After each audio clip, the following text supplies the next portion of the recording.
નમસ્કાર મિત્રો, હું છું ભરતસિંહ સાવડા અને આપ જોઈ રહ્યા છો ભરતસિંહ સાવડા ખોડલ ફાર્મ.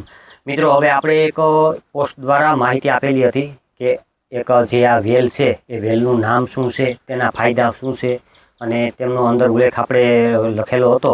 એની અંદર ઘણા એક કોમેન્ટ કરેલી હશે તો બી ભલે, પણ મને કંઈ જોવાનો સમય નથી મળ્યો. પણ મિત્રો, હવે એની સંપૂર્ણ વિડીયો દ્વારા માહિતી આપવાની છે. હવે વેલનું નામ આપણે ગુજરાતીમાં ગરણી કહીએ છીએ, આપણે અલગ અલગ નામથી જાણતા હોય છે ગુજરાતી ભાષામાં. અને લગભગ આપણે સૌરાષ્ટ્રની અંદર લગભગ કોઈ પણ જે સેઢાપારા હોય વાયડુએ ત્યાં ઉગી નીકળતી હોય છે. અને એમાં 3 પ્રકારની હોય છે. એક બ્લુ કલરની હોય છે, અને એક સફેદ કલર હોય છે, અને એક જે બ્રાઉન કલર જેવો રેડ બ્રાઉન કલર આવે છે, ગુલાબી, આછો ગુલાબી. તો 3 પ્રકારની આપણે સૌરાષ્ટ્રની અંદર પણ જોવા મળતી હોય છે. વધારે પૂરતી તો સફેદ અને બ્લુ કલર હોય છે. તો મિત્રો, એનું નામ છે અપરાજિત, એટલે હિન્દીમાં પણ અને સંસ્કૃતમાં અપરાજિતા કહી શકાય છે. અને એનું આયુર્વેદિકમાં પણ ઘણો એવો ઉલ્લેખ છે. તો એમના ફાયદા વિશેની વાત કરીએ ને મિત્રો, તો ઘણી જગ્યાએ આપણે સાંભળેલું છે. અને અપરાજિત એનું નામ શું કામે પડ્યું છે, તો કે એને કોઈ પરાજિત નથી કરી શક્યું. આયુર્વેદિકમાં એનો ઉલ્લેખ છે અપરાજિત, એટલે એને કોઈ પરાજિત નથી કરી શક્યું, એટલે એનું નામ અપરાજિત કહેવામાં આવે છે. અને એની સાચી ઓળખની વાત કરીએ મિત્રો, તો આ તમે જોઈ શકો છો, એની નજર તમારી નજર સમક્ષ આ એના બ્લુ કલરના ફૂલ છે. અને આ જે એના ફૂલ આ રીતના એમાં અત્યારે સવારના ખીલી ઉઠતા હોય, સાંજ સુધી ફૂલ દેખાતા હોય છે આવા. આની તમે ફૂલની ચા બનાવીને પણ પી શકો છો. અને આ ફૂલ પણ ભગવાનને પ્રિય ગણાય છે, એટલે પણ આ ફૂલને આપણે ભગવાનને પણ ચડાવી શકીએ. એટલે મિત્રો, આનો અત્યારે આપણે જો વાવેતર આપણે કોઈ પણ કુંડું હોય ઠીપકાની અંદર કે કોઈ કુંડાની અંદર વાવેતર કરી અને ઘરે પણ શોભા તરીકે એનો વાવેતર કરી શકો. એ 12 મહિના એની અંદર ફૂલ આવતા હોય છે. અને એની અંદર શીંગો આવે છે. તો એ શીંગોની વાત કરીએ મિત્રો, તો આ એની શીંગ છે. ગવારની જે શીંગ હોય ને એવી શીંગ હોય છે. આનો બીનો પણ આયુર્વેદિકમાં ઉપયોગ થતો હોય છે સારો એવો.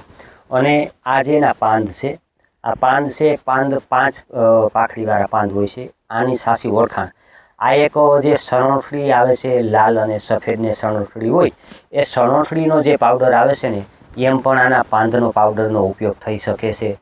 એટલે કે જે મોઢું આવી ગયું હોય તો તમે આના પાંદ તમે મોઢામાં રાખી અને ચાવી મોઢામાં રાખો અને ફેરવો, તો એનાથી પણ આપણે મોઢું આવી ગયું હોય તેમાં ફાયદો થાય છે.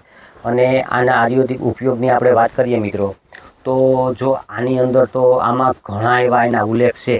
આ તમે અપરાજિત તમે જોઈ શકો છો, એ રીતના વેલા છે.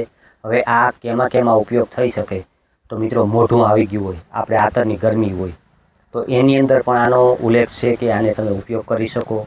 તે સિવાય આપણે અંદર જઠર અગ્નિમાં, પેટમાં, આંતરમાં ચાંદા પડ્યા હોય, પછી પેશાબ રોકાતો હોય, પેશાબ ટીપે ટીપે ઉતરતો હોય, તે સિવાય જે આપણે સફેદ ધાતુ પડતું હોય, પછી બહેનોને કોઈ પણ સફેદ પાણી પડતા હોય, અનરેગ્યુલર સમય હોય, માસિક ધર્મ વધારે આવતા હોય, સાયકલ અનરેગ્યુલર થઈ ગઈ હોય, તો એવાની અંદર આનો તમે જો આના પાંદ છે, આના ફૂલ છે, એનો તમે જો ઉપયોગ કરો ને અત્યારે ગમે ત્યારે, બરાબર, આના પાન છે એનો પણ તમે ઉપયોગ કરી શકો. આના ફૂલ છે એની પણ ચા બનાવીને પી શકો.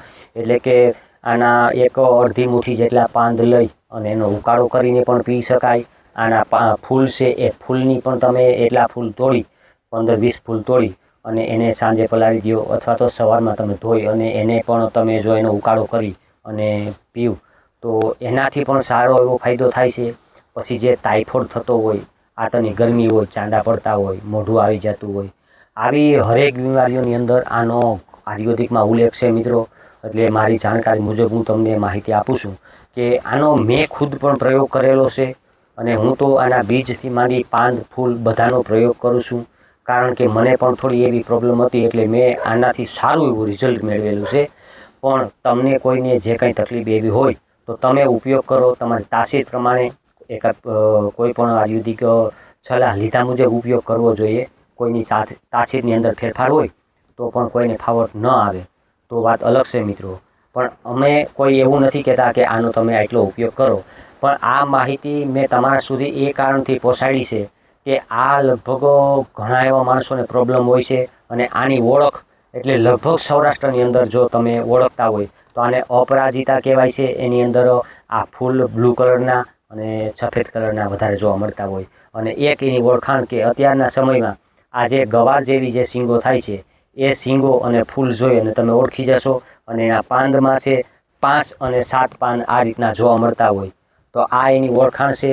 અને સ્વાદમાં મિત્રો આ કોઈ કળસી હોતી નથી, એકદમ સહેજ તુરી અને નહીં એવી તીખાશ પડતી એની સ્વાદમાં હોય છે. અને પાછળથી જેમ આપણે સણોઠરીના પાનનો સ્વાદ આવે ને એમ તમે જે પહેલાં ચાવી લ્યો પછી એકદમ મીઠાશભરો સ્વાદ આવતો હોય છે.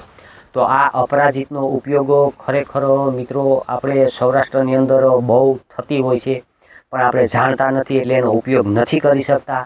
તો આયુર્વેદિકની અંદર તો આનો ઘણા એવા ઉલ્લેખ છે ને લગભગ કેટલા દુઃખની અંદર આ ફાયદો કરે છે ને એની તો કોઈ સીમા જ નથી, એટલા એના ઉલ્લેખ છે.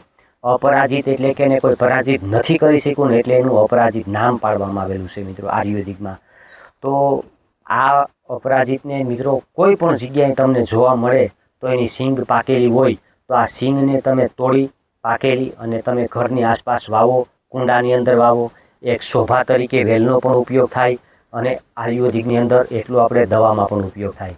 તો મિત્રો આ તમને માહિતી કેવી લાગી? માહિતી સારી લાગી હોય તો આપણી ચેનલને સબસ્ક્રાઈબ કરી, લાઇક કરીને તમામ ગ્રુપમાં શેર કરજો. અને ફેસબુક, ઇન્સ્ટાગ્રામ ઉપરથી જોતા હો તો ફોલો કરજો મિત્રો. અને એ સિવાય કોઈ પણ પ્રોબ્લેમ તમને એવી કંઈ માહિતીની કે અટકળો તમને જણાય તો તમે કોમેન્ટ દ્વારા તમે પૂછી શકશો મિત્રો. અમે હર હંમેશ તમને જવાબ આપવાની કોશિશ કરશું મિત્રો.